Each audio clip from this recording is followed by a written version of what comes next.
बिहार में 3 सीटों पर उपचुनाव की स्थिति बन चुकी है, जहां एक तरफ बाकी 2 सीटों पर भाजपा दावा कर रही है, वहीं मोकामा में अब तक भाजपा ने अपने पत्ते नहीं खोले हैं।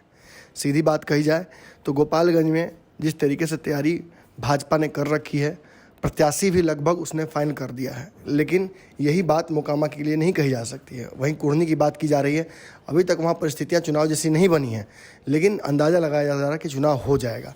ऐसे में उस जगह से भी प्रत्याशियों की लिस्ट भाजपा की कई मीडिया के चैनलों पर लगातार तैर रही है। ऐसे में बताया जा रहा है कि भाजपा की सारी तैयारियां कहीं ना कहीं एक ऐसे और इशारा कर रही हैं जिससे लगता है कि भाजपा शायद अपने गठबंधन में कुछ और दलों को बढ़ाएगी। मुकेश सहनी को लेकर ये बात पहले ही खुलासा हुई। मुकेश सहनी ने एक सभा के दौरान ये स्पष्ट कर दिया कि उनको दिल्ली से कई बड़े नेताओं के फ़ोन आ रहे हैं और भाजपा चाह रही है कि उपचुनाव से पहले इन 3 सीटों के वो गठबंधन में अपने नए दलों को ऐड कर ले। हालांकि भाजपा के साथ पशुपति पारस हैं, लेकिन पशुपति पारस के जो वोट परसेंटेज है और विनेबिलिटी है उस पर भाजपा को खुद ही शक है, इसलिए शायद इन तीनों सीटों में से किसी भी सीट पर, लेकिन पशुपति पारस के विनेबिलिटी और उनके वोट परसेंटेज पर भाजपा को शक है। शायद इसलिए भाजपा ने अब तक इस मुद्दे पर कोई बातचीत नहीं की है और न ही इशारा किया है कि पशुपति पारस को कोई सीट दी जा सकती है।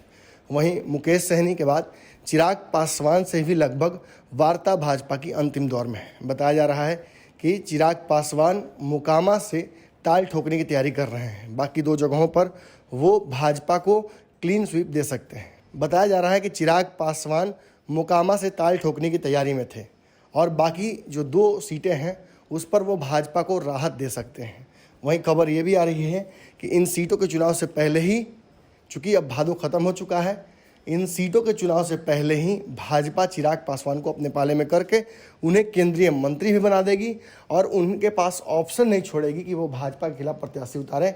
ऐसे में बताया जा रहा है कि 3 में से 1 सीट चिराग पासवान को दी जा सकती है और वो सीट और कोई सीट नहीं बल्कि मोकामा की सीट होगी। मोकामा की सीट पर पहले से ही खबर लगातार चल रही है कि जो अनंत सिंह हैं, उनकी पत्नी, चूँकि राजद से उनको टिकट मिलना तय नहीं लग रहा है, ऐसी स्थिति में वो या तो मुकेश सहनी की पार्टी से ताल ठोक सकती हैं या फिर चिराग पासवान का रुख कर सकती हैं।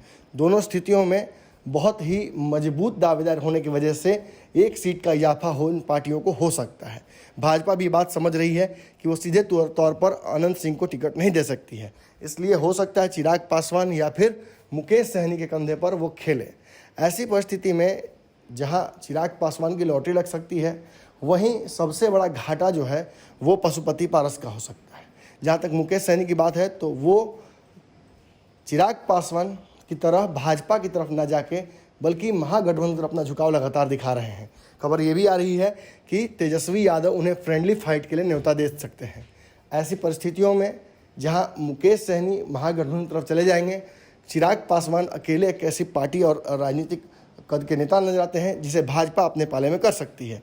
इसलिए भाजपा चाहेगी कि मोकामा की जो सीट है वो अनंत सिंह और कहीं ना कहीं चिराग पासवान के हवाले किया जाए। ऐसी परिस्थितियों में पशुपति पारस को 3 में से 1 भी सीट मिलती नज़र नहीं आ रही है और ये कहीं ना कहीं इशारा भी है पशुपति पारस को कि वो अब बिहार एनडीए में बहुत वेलकम नहीं है।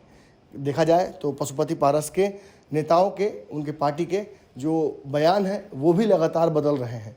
पहले चिराग पासवान के एंट्री को लेकर लगातार जो नो एंट्री का दरवाज़ा लगा हुआ था, लेकिन अब ये कयास लगाए जा रहे हैं और ये दावा किया जा रहा है कि चिराग पासवान अगर आते हैं तो पशुपति पारस को कोई दिक्कत नहीं है।